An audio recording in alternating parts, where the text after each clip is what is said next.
Good evening দর্শক, time টেলিভিশনের এই সাপ্তাহিক আয়োজন বিস্টক থেকে সবাই জানাচ্ছি স্বাগত। আমি মোহাম্মদ আরিফুর রহমান। বিস্টক প্রচারিত হয় প্রতি শুক্রবার সন্ধ্যা 6টায়। আমরা আমাদের এই অনুষ্ঠানের মাধ্যমে বাংলাদেশের অন্যতম কর্পোরেট ব্যক্তিদের তুলে ধরার চেষ্টা করি।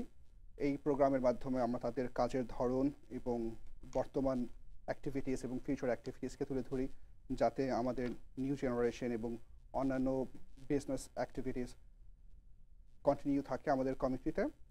আজকে আমাদের মধ্যে গেস্ট আছেন মোহাম্মদ হুমায়ুন কবির চৌধুরী, যিনি managing director of sonnet textiles industries limited. তার অ্যাক্টিভিটিস সারা বাংলাদেশে যে অ্যাক্টিভিটিসগুলো আছে সেটা আজকে আমরা তুলে ধরব। আমরা মোহাম্মদ হুমায়ুন কবির চৌধুরীকে তার পরিচয় করে দিচ্ছি তাকে।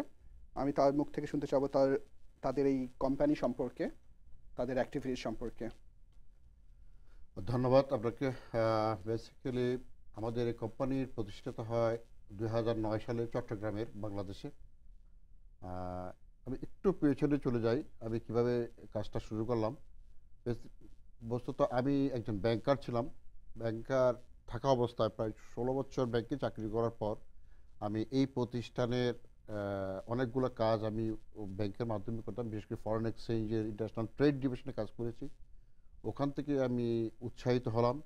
তারপর আমি এই বাংলাদেশের বিভিন্ন উচ্চপদস্থ বড় বড় কোম্পানিতে আমি চাকরি করার পর আমার টপ টু বটম সব কাজগুলো আমার মোটামুটি আয়ত্তে যখন চলে আসে, তখন একদিন ভাবলাম যে আমি তো অনেককেই তো প্রতিষ্ঠাতা করে দিয়েছি আমার দ্বারা, কাজের দ্বারা।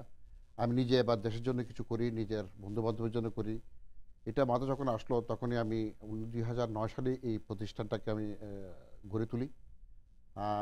তখন খুব অল্প সময়ের মধ্যে মোটামুটি আমরা বাংলাদেশের চট্টগ্রামে প্রতিষ্ঠানটির একটা অফিস করে এবং কারখানা খুলে আমার কার্যক্রম আমরা শুরু করে দিই।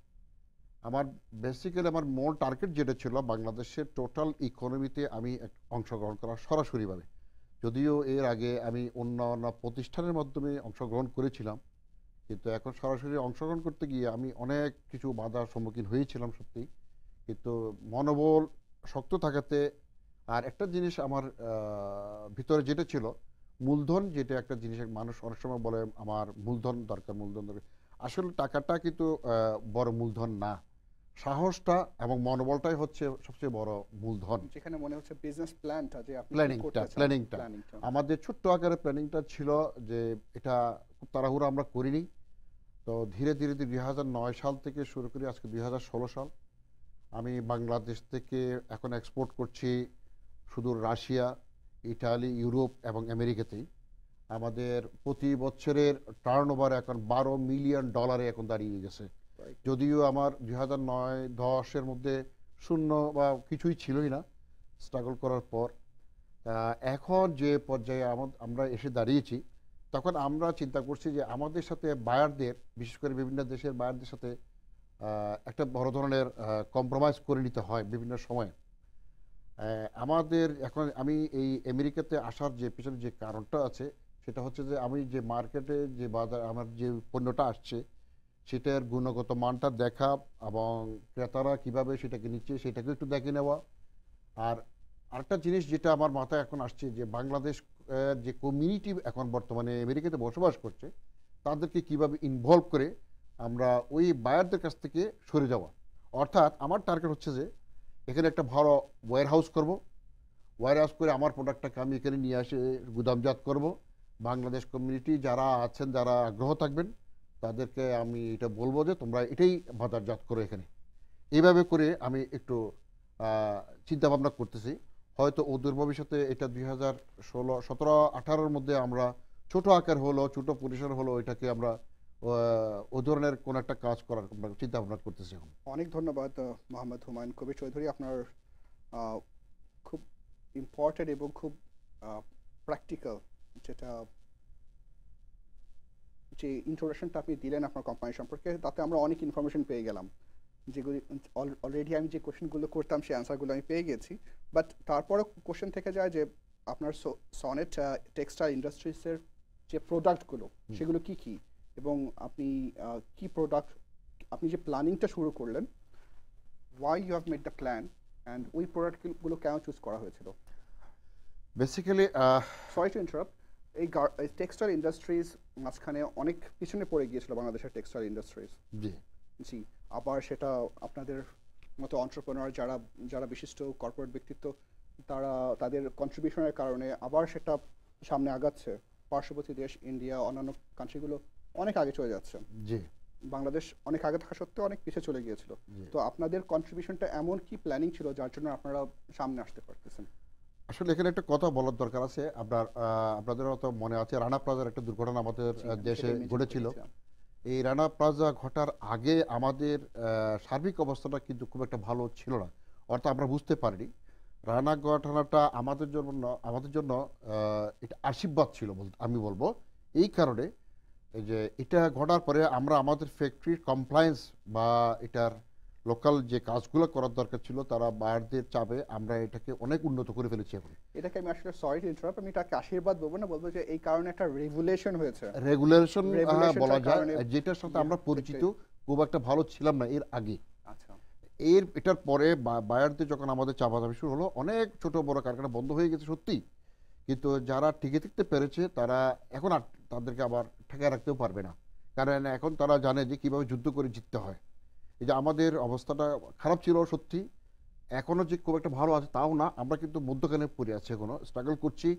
আমরা সরকারকে অনেকবার বলেছি যে এটাকে 100% কমপ্লায়েন্স উপযোগী করার জন্য আমাদের বিভিন্ন রকমের মূলধনের প্রয়োজন আছে, এটা আছে সেটা আছে, কিন্তু সরকারের পক্ষ থেকে আমরা এখনো পর্যন্ত সেরকম কোনো সহযোগিতা পাইনি।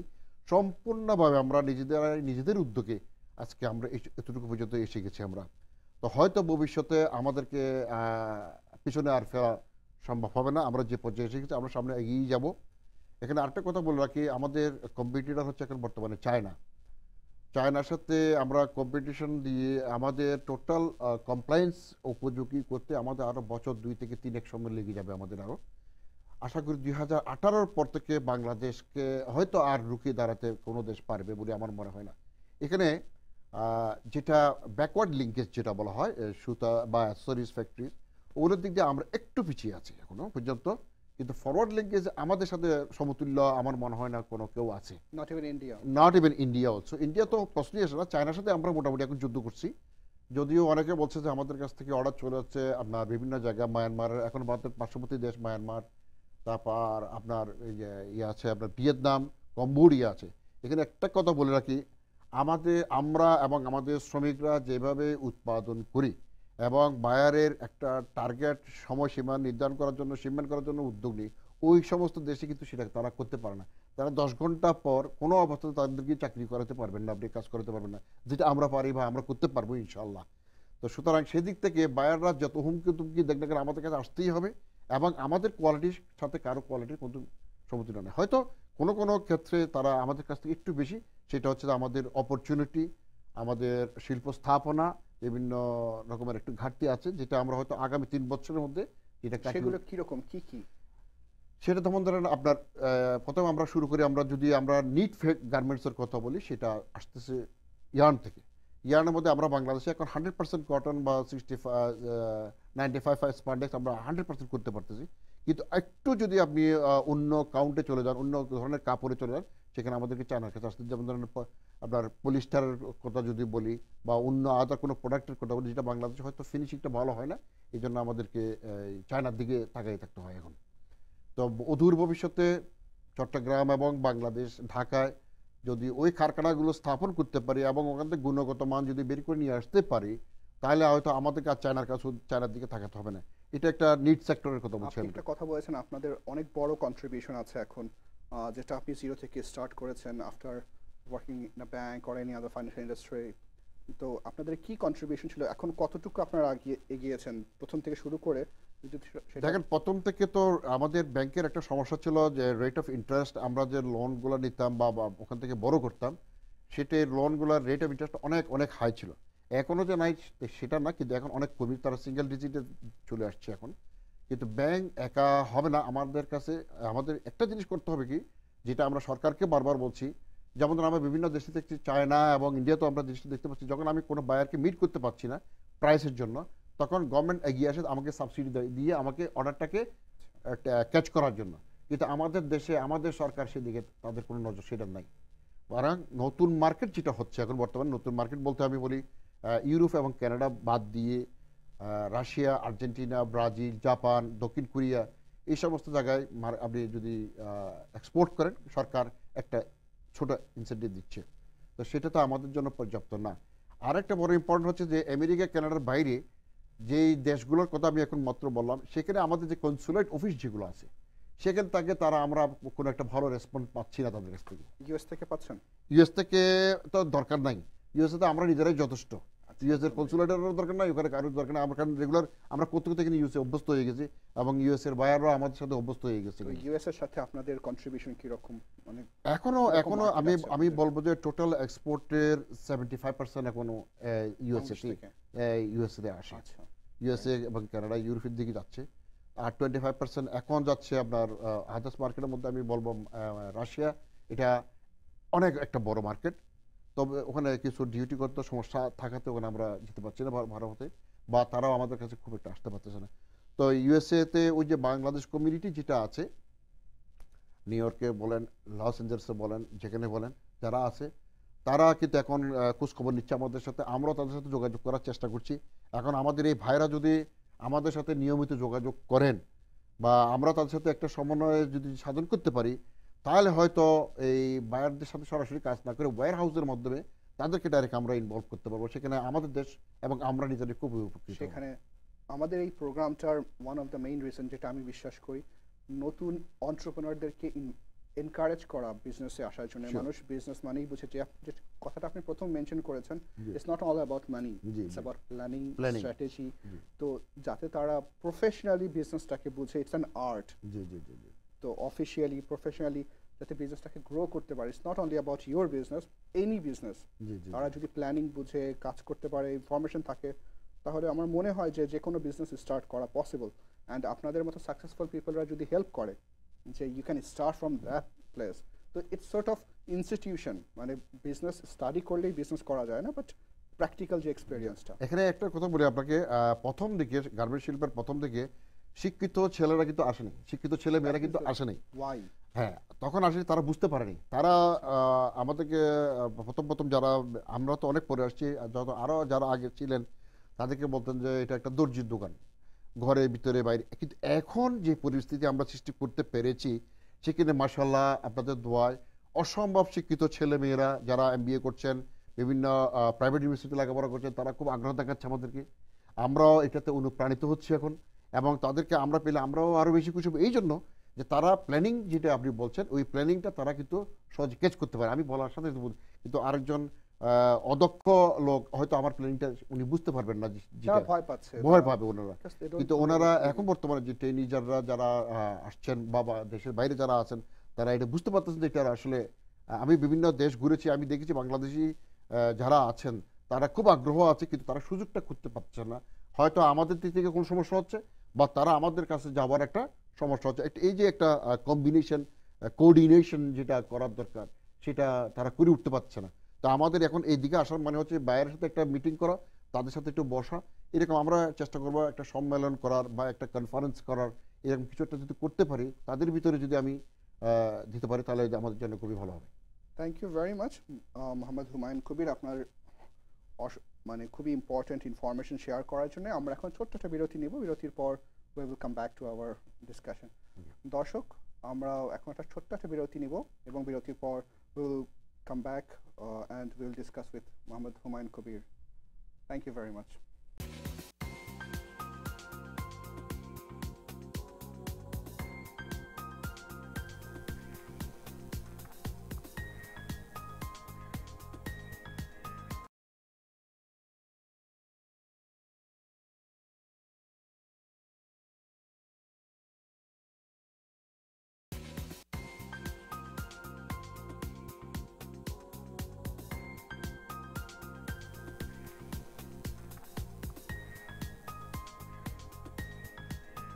ওয়েলকাম ব্যাক দর্শক, আমরা কথা বলছিলাম মোহাম্মদ হুমায়ুন কবির চৌধুরীর সাথে, managing director of sonnet textiles industries limited.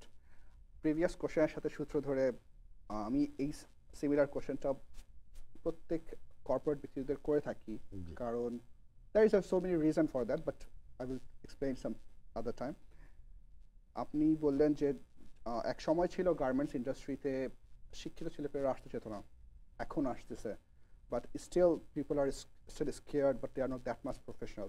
আপনারা successful, have you got any plan to train them, হ্যাঁ টু এনকারেজ দেম, হ্যাঁ ইন্টার্নশিপের ব্যবস্থা করা? হ্যাঁ হ্যাঁ আমি এখানে একটু বলি, আমরা যখন কোনো পেপার এডে যাই অথবা আমরা কোনো হান্টিংয়ে চলে যাই, তখন আমরা প্রথমে এই যে নতুন যারা গ্র্যাজুয়েশন করে এমবিএ করে যারা বেরোচ্ছেন তাদেরকে আমরা নক করার চেষ্টা করি, পেপার অ্যাডভার্টাইজমেন্টের মাধ্যমে হোক দিবে আসলে, কিন্তু প্রাথমিকভাবে ইন্টারভিউতে যাই করুক নাই কেন আমরা চেষ্টা করি তাদেরকে আমরা অ্যাপয়েন্টমেন্টটা দিয়ে দেওয়ার জন্য। দেওয়ার পর সত্যিকার অর্থ কি উনিই চাকরি করবেন যার চাকরিটা প্রয়োজন, এটা হচ্ছে ভেরি ইম্পর্টেন্ট। আর যিনি চাকরি করবেন না হয়তো কিছু সময় কাটানোর জন্য আসবেন, এটা আমরা বুঝতে পারি। আর যিনি চাকরি করবেন এটা আমরা ধরে নিই, তার পিছনে কিন্তু আমরা পুরো সম্পদটাকে লাগিয়ে দিই, তাকে ট্রেন্ড আপ করার থেকে শুরু করে, কারণ তাকে যদি আমি ট্রেন্ড আপ না করি সে আমার ট্রেন্ডটা বুঝবে কী করে, কাজটা বুঝবে কী করে, সে আমাকে ফিডব্যাক করবে কী করে। এই জন্য প্রথম 3টা মাস, তার 3 থেকে 6 মাস আমরা প্রফেশনাল পিরিয়ড রাখি তার জন্য। একেবারে কেউ কিছু করতে না পারলেও তার কোনো জবাবদিহিতে থাকবে না, তখন আমরা তাকে, আমাদের হিউম্যান রিসোর্স একটা ডেভেলপমেন্ট একটা ডিপার্টমেন্ট থাকে, ওর আন্ডারে থাকে, ওরা বিভিন্ন ডিপার্টমেন্ট, আমরা একেবারে স্টোর থেকে শুরু করে আপনার প্রোডাকশন ফ্লোর থেকে শুরু করে অ্যাডমিনিস্ট্রেশন থেকে প্রত্যেকটা জায়গায় আমরা 2 সপ্তাহ তার আগে আমরা ট্রেন্ড আপ করি ওখানে, অর্থাৎ ওখানে টেবিল ওয়ার্ক করার জন্য দিয়ে দিই। এই টেবিল ওয়ার্কটা পুরোপুরি ঘুরে আসতে তার 6 মাস লাগবেই। তখন সে বুঝতে পারে যে আসলে বেসিক্যালি এখানে কী কাজগুলো হয়। তখন তাকে আমরা আবার ইন্ট্রোগেট করি, ইন্ট্রোগেট করার পরে তার যে জায়গাটার মধ্যে তার বেশি আগ্রহ দেখবো সেই জায়গাটার মধ্যে আমরা তাকে নিয়ে বসাইয়ে দিই ওখানে। তখন তাকে আমরা ওই সাবজেক্টের উপরে ট্রেন্ড আপ করে, আরও ট্রেন্ড আপ করে তাকে আমরা ইয়ে করি। তখন এভাবে করে আমরা একটা ছেলেকে 2 থেকে 3 বছরের মধ্যে পুরো সেক্টরটাকে ঘুরে ফেলবো আমরা। এই জন্য যে কোনো একটা ইমার্জেন্সিতে সেই জন্য আরেকটা জায়গায় গিয়ে বসে কাজটা করতে পারে, অর্থাৎ এমন করে না যে তার যাকে আমি কমার্শিয়াল দিলাম সে সারা বছরে কমার্শিয়ালটা কাজ করলো, না, হবে না। তোমাকে কমার্শিয়াল জানতে হবে, অ্যাডমিনিস্ট্রেশন জানতে হবে, প্রোডাকশন জানতে হবে, স্টোর মেকানিজম জানতে হবে, সব কিছু জানতে হবে। তারপরে তখন সে আমার কোম্পানির জন্য একটা সম্পদ যখন হয়ে যাবে, তখন আমরা দেশ বিদেশে তাকে ট্যুর করাইয়ে দেবো। ট্যুর করিয়ে দেওয়ার পরে তার ভিতরে একটা এনকারেজ আসবে, হ্যাঁ, আর তার যে একটা নিশ্চয়তা, চাকরির যে একটা নিশ্চয়তা, এটা তাকে আমরা 100% দিয়ে দিই যে তুমি। এটা খুব ইম্পর্টেন্ট হ্যাঁ। একটা প্রজেক্ট আপনাদের। থ্যাংক ইউ ভেরি মাচ যে আপনাদের এরকম একটা প্রজেক্ট আছে। কিন্তু এর জন্য মিনিমাম কোয়ালিফিকেশন কেন এমবিএ, কেন বিবিএ, ওয়াই? কিন্তু বাইরের গুলোতে আমরা যেটা দেখি, ম্যানেজমেন্ট লেভেলে কাজ করার জন্য you don't need highest degree. আসলে আমি বলি আমাদের দেশের যে শিক্ষা ব্যবস্থা যেটা, সেটা ডিগ্রি বলেন আর এমবিএ বলেন সবগুলো একই রকম, কিন্তু আমরা চেষ্টা করি তার ভিতরে ন্যূনতম জ্ঞানটা যদি থাকে, বুঝতে পারি, সে গ্রাজুয়েশন হলেও আমরা কিন্তু আপত্তি থাকে না আমাদের। আমরা লিখি গ্রাজুয়েট এমবিএ এনি সাবজেক্ট, ওইটা লিখি ফেলি, কিন্তু যখন একটা গ্রাজুয়েট, সিম্পল গ্রাজুয়েট ছেলের ভিতরে যখন আমি বুঝতে পারবো যে একটা ছায়া দেখতে পাচ্ছি, একটা লাইট দেখতে পাচ্ছি, তাকে একটু যদি আমি নার্সিং করতে পারি তাহলে আমি তাকে নিয়ে নিচ্ছি, তাকে আমি ওইটার জন্য আটকে রাখি না কিন্তু পারি। আবার কোনো কোনো ক্ষেত্রে দেখা যাচ্ছে যে এমবিএ পাস করা ভালো একটা, আমি তো বাড়ি যাইতেছি, এটা ইংলিশও বলতে পারো না, তখন আমি ছেলেটাকে কী করি নেবো, আমি সে কী করে আমার কথাটা বুঝবে, তখন এই হয়ে যায় সমস্যা। তো ওই শিক্ষকতার যোগ্যতাটা যেটা প্রাথমিকভাবে, ওটা আমাদের কাছে ফ্যাক্টর না, ফ্যাক্টর হচ্ছে যে কি সে কতটুকু আমাকে ক্যাচ করতে পারবে, অর্থাৎ তাকে যে টাস্কটা দেবো সেটা সে কতটুকু ওভারকাম করতে পারবে, সেটার ধারণা যদি তার কাছে, তার সিনসিয়ারিটি যদি দেখি, তখন আমরা তাকে অ্যাপয়েন্টমেন্টটা দিয়ে দিই। এবং তার আমি আরেকটা জিনিস বলি আপনাকে, বিশেষ করে আমার গ্রুপের মধ্যে যেটা আছে, একটা ছেলেকে যখন অ্যাপয়েন্টমেন্ট দিই, either he is married or unmarried, এটা আমার কোনো ফ্যাক্টর না, তার প্রতি মাসে খরচ কতটুকু এটা আমরা সেটেল করে ফেলি। অর্থাৎ যদি মনে করি তার দরকার মাসে 10,000 টাকা খরচ, আমি তাকে 12,000 টাকা দেবো, যাতে করে সে খরচটা করে 2,000 টাকা সেভ করতে পারে, তার ফ্যামিলিকে সে কন্ট্রিবিউট করতে পারে। আর সেখানে যদি আমি 5,000 টাকা নিয়ে তার সাথে বার্গেনিং করি, হয়তো কোনো কারণে সে আমার কাছে চাকরি করতে আসবে ঠিকই, কিন্তু তার মনটা পড়ে থাকবে আর 5,000 টাকা যেটা শর্ট আছে সেটাকে কভার করার জন্য, তাহলে আমাকে সে সময় দিতে পারবে না ঠিক মতো। এই জন্য আমি ওই 12,000 টাকা দেওয়ার মানে হচ্ছে যে 10,000 টাকা তুমি লেভেল করো, 2,000 টাকা তোমার ফ্যামিলির জন্য সেভ করো, আবার প্রতি বছর করে আমি বোনাস দিচ্ছি, ইনক্রিমেন্ট দিচ্ছি এবং ভালো করে দিচ্ছি তাকে। বাংলাদেশে আপনাদের মতো এরকম কন্ট্রিবিউশন রাখে ইকোনমিতে বা টেক্সটাইল ইন্ডাস্ট্রিতে, এরকম কতগুলো কোম্পানি আছে? না, আছে, আমাদের অ্যাকচুয়ালি রেজিস্টার্ড কোম্পানিতে প্রায় মোর দ্যান 1,000 হবেই রেজিস্টার্ড, তবে are they all very, I mean, তাদের প্রোডাক্ট, তাদের নলেজ, তাদের professionalism, is that equivalent to you? না, আমি আমার মতো কে আমি জানি না। তো আমি আমি আমার মতো করে চলি, আমি কাউকে ফলো করি না। But you know your competitor যারা ভালো বা খারাপ না, এরকম আগে পিছে? আছে অনেক ভালো আছে, ঢাকা চিটাগংয়ে আছে, নাম বলছি না আমি। তা আমি বলবো যে আমি আরেকজনকে ফলো করার অভ্যাস আমার নাই, নকল করার অভ্যাস আমার নাই, চিট করার অভ্যাস নাই। আমি আমার মতো আমার প্ল্যানিংটা আমি আমার মতো রাখবো, যার কারণে আমি কোনো ধরনের বড় মূলধন ছাড়া, কোনো ক্যাপিটাল ছাড়া, ব্যাংক ফাইন্যান্স ছাড়া আজকে আমি উঠে আসতে পারছি। সেটা হচ্ছে যে আমার একমাত্র হচ্ছে আমার মনোবল আর আমার হচ্ছে যে প্ল্যানিং। এই দুইটার কারণে আমি উঠে আসতে পারছি এখনো পর্যন্ত। যদিও আমি তো ব্যবসা আপনাদের কেমন স্ট্র্যাটেজিক প্ল্যানিং ছিল যেখানে আপনার ব্যাংক লোন বা অন্যান্য ফাইন্যান্স ছাড়া আপনার প্ল্যানিং কাজ করেছে? স্লো অ্যান্ড স্টেডি, আমার কথা ছিল স্লো অ্যান্ড স্টেডি, আমি উইন দ্য রেস। একটা জিনিসটাকে সবসময় বিশ্বাস করতাম। আমি যত দ্রুত যাবো, আমি আমার ভিত্তিটাকে আমি শক্ত করে, আজকে খুব বড় একটা ব্যবসা করলাম, আগামী বছর আমি বসে গেলাম, ফ্যাক্টরিটা বন্ধ করে চলে গেলাম, ওই ব্যবসা আমার দরকার নেই, আমি করবো না এটা। তো আমি আমার একটা ব্যবসার মধ্যে যাব, যেটা আমি আস্তে আস্তে উঠতে যখন যাবো, আমার ওই বায়ারকে আমি টোটাল 100% তাকে আমি এগ্রি করে তার রিকোয়ারমেন্টটাকে ফুলফিল করে করতে পারছি বলি আজকে আমি এতটুকু আসতে পারছি। মানে আপনার ওয়ার্কিং এথিক্স ঠিক থাকলে আপনি ইউ ক্যান অবশ্যই improve your অবশ্যই, business. আর সিনসিয়ারিটি থাকতে হবে। এখানে আরেকটা বলি, সেটা হচ্ছে যে আপনার হার্ড ওয়ার্কিং এর কোনো বিকল্প নেই। True.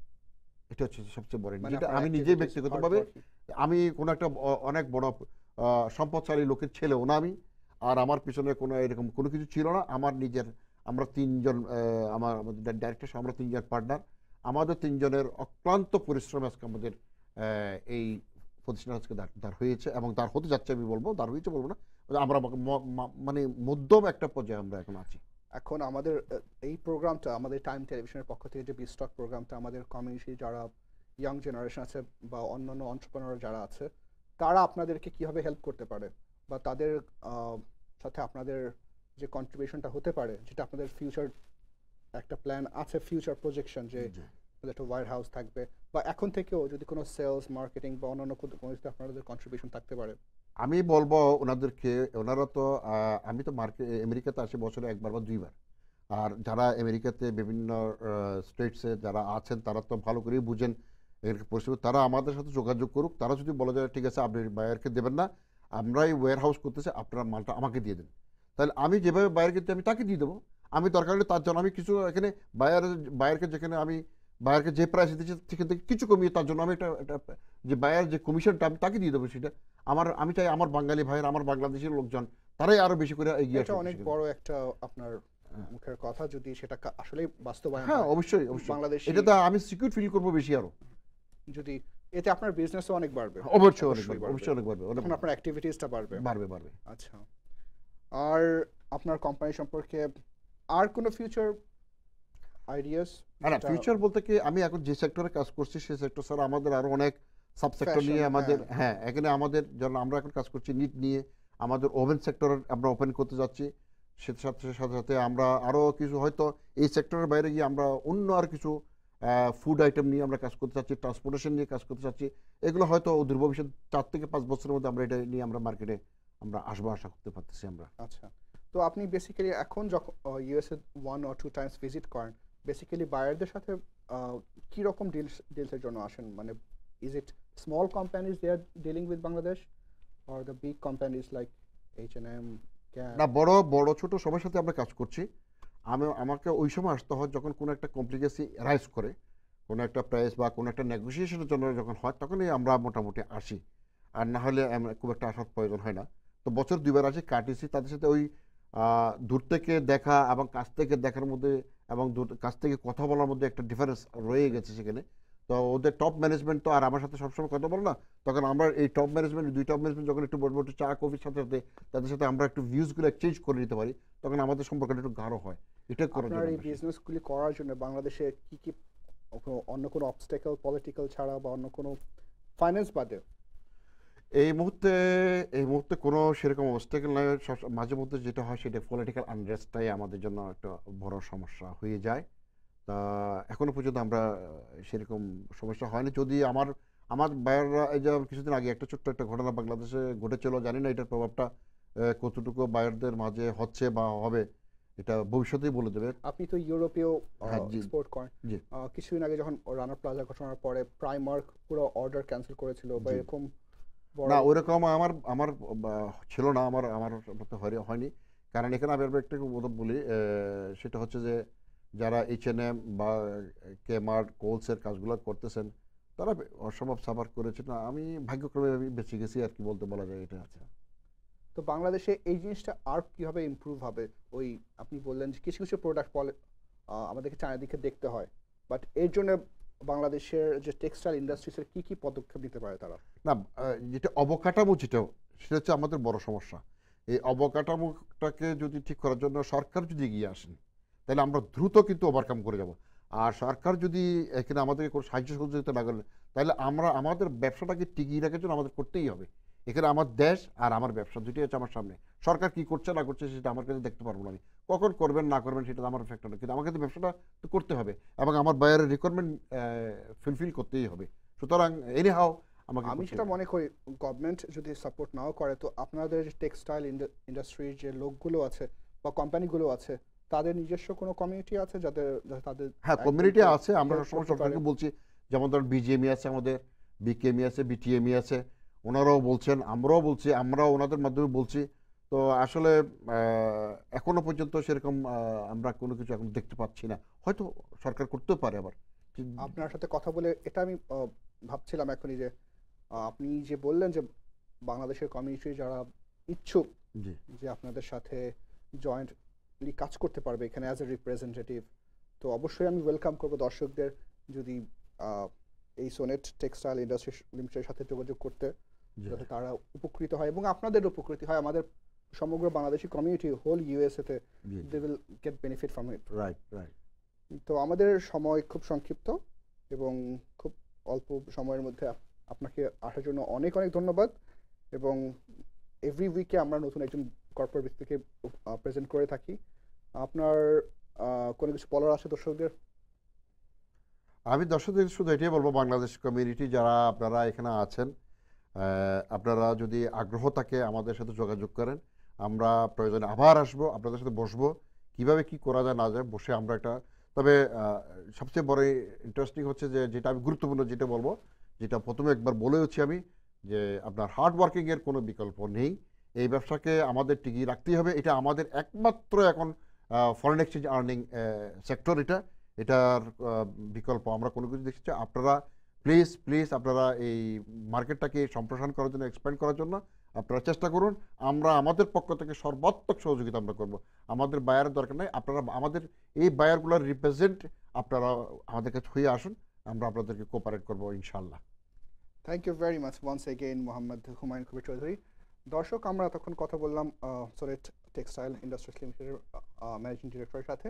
অনেক ইন্টারেস্টিং ডিসকাশন ছিল। থ্যাংক ইউ ভেরি মাচ আমাদের এই প্রোগ্রাম দেখার জন্য। আমরা আগামী সপ্তাহে আবার একজন বিশিষ্ট ব্যবসায়িক ব্যক্তিত্বকে উপস্থাপন করবো এখানে। সেই পর্যন্ত থ্যাংক ইউ ভেরি মাচ। আমাদের প্রোগ্রাম প্রসারিত হয় শুক্রবার সন্ধ্যা 6টায়। Thank you.